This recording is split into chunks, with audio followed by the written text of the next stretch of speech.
IPO market में आज के दिन स्टार्टअप्स और उसी के साथ साथ यूनिकॉर्न के आईपीओ बैक टू बैक आते जा रहे हैं, जैसे कि burger king, Zomato, Barbeque Nation, sapphire food, उसी के साथ साथ देवयानी इंटरनेशनल, कार्टरेट, पीबी फिनटेक और अगर हम रिसेंटली बात करें पेटीएम का आईपीओ आया था।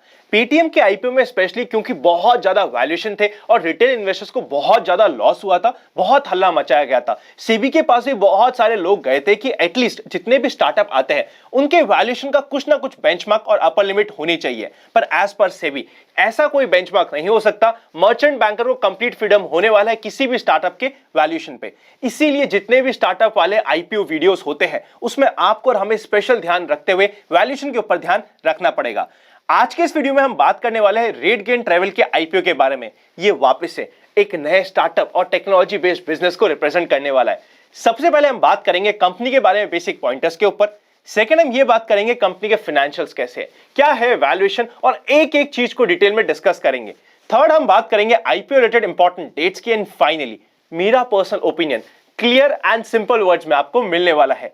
मेरा नाम है अनंत Ladda, CFA CA CFP LLB। अगर अभी तक आपने open for all free Telegram channel join नहीं किया, सीधा टेलीग्राम पे जाइए। इन्वेस्ट आज फॉर कल के नाम से आपको ये चैनल मिल जाएगा जिसमें 2 लाख से ज्यादा लोग ऑलरेडी जुड़ चुके हैं। फ्रॉड चैनल से बच कर रहिएगा, ओरिजिनल का ही पार्ट बनेगा। चलिए शुरू करते हैं आज का आईपीओ रिव्यू।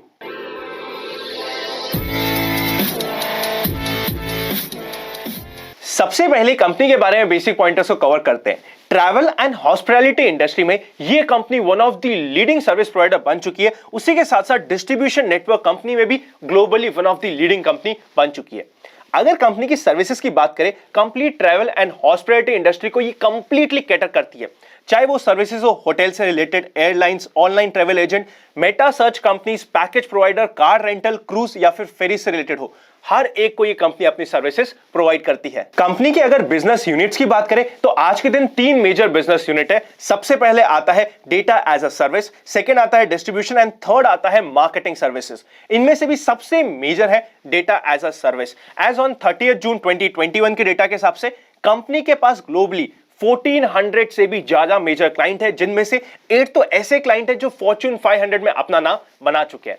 अगर कुछ कंपनी के मेजर क्लाइंट्स की बात करें, जैसे कि ओयो, लेमन ट्रीज, उसी के साथ साथ कॉन्टिनेंटल होटल्स, इंटरकॉन्टिनेंटल होटल्स, ये सारे के सारे ग्रुप्स को कंपनी सर्विसेज प्रोवाइड कर रही है। नेक्स्ट हम बात करते हैं कंपनी की कॉम्पिटिटिव स्ट्रेंथ और पॉजिटिव्स के बारे में। सबसे पहले 1400 से ऊपर कस्टमर्स है जो कंपनी की सर्विसेज को यूज कर रहे हैं, और जितने भी क्लाइंट है वो बहुत ही ज्यादा डाइवर्स है। More than that, even geographically भी कोई सेंट्रल लोकेशन नहीं है जहां पे कंपनी का कंप्लीट बेस बेस्ड हो। सब जगह all over the world company अपनी सर्विसेज प्रोवाइड कर रही है। सेकेंड इंपॉर्टेंट पॉइंट, ये जो कंप्लीट इंडस्ट्री है ट्रैवल एंड हॉस्पिटैलिटी की, ये काफी ज्यादा आर्टिफिशियल इंटेलिजेंस के ऊपर बेस्ड है और कंपनी अपनी सर्विसेज काफी अच्छी तरीके से प्रोवाइड कर पाती है। थर्ड इंपॉर्टेंट पॉइंट, कंपनी का जो प्रोडक्ट पोर्टफोलियो है, बास्केट है, वो बहुत ही ज्यादा कंप्लीट है, बहुत ही ज्यादा डाइवर्स है, क्लाइंट्स को काफी ज्यादा हेल्प मिल जाती है। नेक्स्ट इंपॉर्टेंट पॉइंट, कंपनी के फाइनेंशियल्स कंपैरेटिवली काफी स्ट्रांग है। एंड फाइनली कंपनी का जो मैनेजमेंट है वो काफी स्ट्रांग हम बोल सकते हैं। अगर कंपनी के प्रमोटर्स की बात करें, भानु चोपड़ा, उसी के साथ साथ मेघा चोपड़ा कंपनी के प्रमोटर्स होने वाले हैं। नेक्स्ट चलते हैं कंपनी के फाइनेंशियल्स के ऊपर। सबसे पहले टोटल एसेट्स की बात करें, 31 मार्च 2019 में कंपनी के टोटल एसेट्स थे 284 करोड़ के आसपास। नेक्स्ट ईयर ये हो चुके थे 397 करोड़ के। 31 मार्च 2021 में 439 करोड़ के कंपनी के पास टोटल एसेट्स थे। फाइनली अगर हम बात करें लेटेस्ट डेटा की, 31 मार्च 2021 में कंपनी के टोटल एसेट्स थे 4200 मिलियन, या फिर हम बोल सकते हैं 420 करोड़ के ऊपर। स्टेबल है, बहुत ज्यादा ग्रोथ नहीं हो रही है, specially because of pandemic situation. Company को थोड़ा सा सेटबैक हो गया था, पर हम स्टेबल टोटल एसेट्स बोल सकते हैं। नेक्स्ट हम बात करते हैं टोटल रेवेन्यू की। 2019 में कंपनी का रेवेन्यू था 272 करोड़ का। नेक्स्ट ईयर 457 करोड़ का हो चुका था, और 31 मार्च 2021 में कंपनी का रेवेन्यू ड्रास्टिकली डिक्रीज हुआ था। रीजन आप सभी को पता है, because of pandemic situation travel और हॉस्पिटैलिटी इंडस्ट्री को काफी बड़ा इंपैक्ट आया था। टोटल रेवेन्यू था 264 करोड़ का। एज पर लेटेस्ट डेटा 31 मार्च 2021 तक 131 करोड़ का टोटल रेवेन्यू था। फाइनली प्रॉफिट आफ्टर टैक्स की बात करें 2019 में 11 करोड़ का। नेक्स्ट ईयर कंपनी के पास 20 करोड़ का लॉस था। 2021 में अगेन 28 करोड़ के ऊपर का लॉस था, और रिसेंटली बात करें 8 करोड़ का लॉस कंपनी को ऑलरेडी हो चुका है।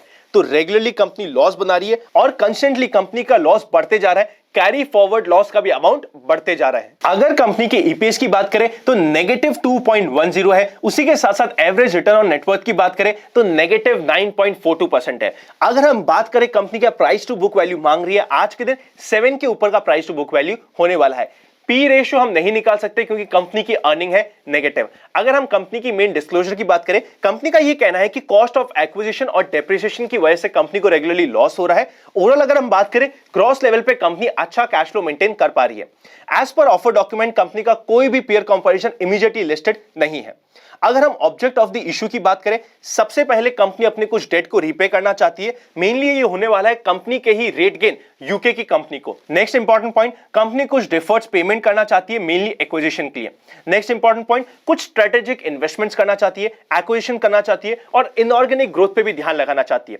नेक्स्ट इंपॉर्टेंट ऑब्जेक्टिव होने वाला है कंपनी कुछ टेक्नोलॉजी पे और इन्वेस्टमेंट करना चाहती है, आर्टिफिशियल इंटेलिजेंस पे और इन्वेस्टमेंट करना चाहती है। फाइनली कंपनी का एक मेन ऑब्जेक्टिव आता है कि कंपनी को कुछ कैपिटल रिक्वायरमेंट है mainly for the data centre, वहां पे कंपनी अपने फंड्स को यूज करेगी। अगर आईपीओ की इंपॉर्टेंट डेट्स की बात करें तो 7 दिसंबर को आईपीओ ओपन होगा, क्लोज होगा 9 दिसंबर को, अलॉटमेंट डिसाइड होगा 14 दिसंबर को, रिफंड स्टार्ट होगा 15 दिसंबर से। अगर रिफंड मिलने में 3 से 4 दिन लग जाए तो टेंशन मत लीजिएगा, कई बार हमें डिले देखने को मिल रहा है। फाइनली शेयर्स क्रेडिट होंगे 16 दिसंबर को और टेंटेटिव लिस्टिंग की डेट आ जाती है 17 दिसंबर। अगर हम आईपीओ के साइज की बात करें 1335 करोड़ का टोटल आईपीओ का साइज है, जिसमें से 375 करोड़ है फ्रेश इशू, बाकी सारा का सारा होने वाला है ओएफएस। एनएसई बीएसई दोनों पे लिस्टिंग होने वाली है। 35 शेयर्स का एक लॉट है और प्राइस बैंड है 405 से लेके 425। आपको और हमें तो यूज करना है cut off price retail category में, और अगर एचएनआई कैटेगरी की बात करें 425 रुपीस हमें यूज करना होगा। 14,875 शेयर्स का एक लॉट होने वाला है। सारे के सारे पॉइंट्स को हमने डिस्कस कर लिया। इससे पहले फाइनल ओपिनियन पे जाए, अगर अभी तक आपके पास डीमैट अकाउंट नहीं है, डिस्क्रिप्शन में डीमैट अकाउंट ओपन लिंक्स आपको मिल जाएंगे। साथ ही साथ अगर आपने अभी तक ज्वाइन बटन मेंबरशिप कंसीडर नहीं करी है, सब्सक्राइब के पास में ही आपको मिल जाएगा ज्वाइन बटन, आप चाहे तो कंसीडर कर सकते हैं। आज के दिन ग्रे मार्केट प्रीमियम की बात करें तो इस आईपीओ में ऑलमोस्ट 20% के आसपास का ग्रे मार्केट प्रीमियम चल रहा है।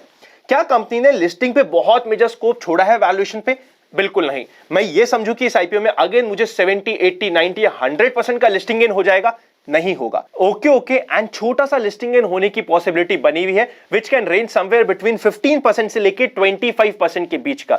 एग्रेसिव इन्वेस्टर फिर भी कंसीडर कर सकता है अकॉर्डिंग टू मी। मैं पर्सनली कंसीडर करने वाला हूं। यूजुअली मैं अप्लाई करने का डिसीजन आपको सेकंड डे पे या फिर फर्स्ट दिन ही किस तरीके से एचएनआई की फंडिंग हो रही है उसके बेसिस पे पर्सनल डिसीजन बता दूंगा।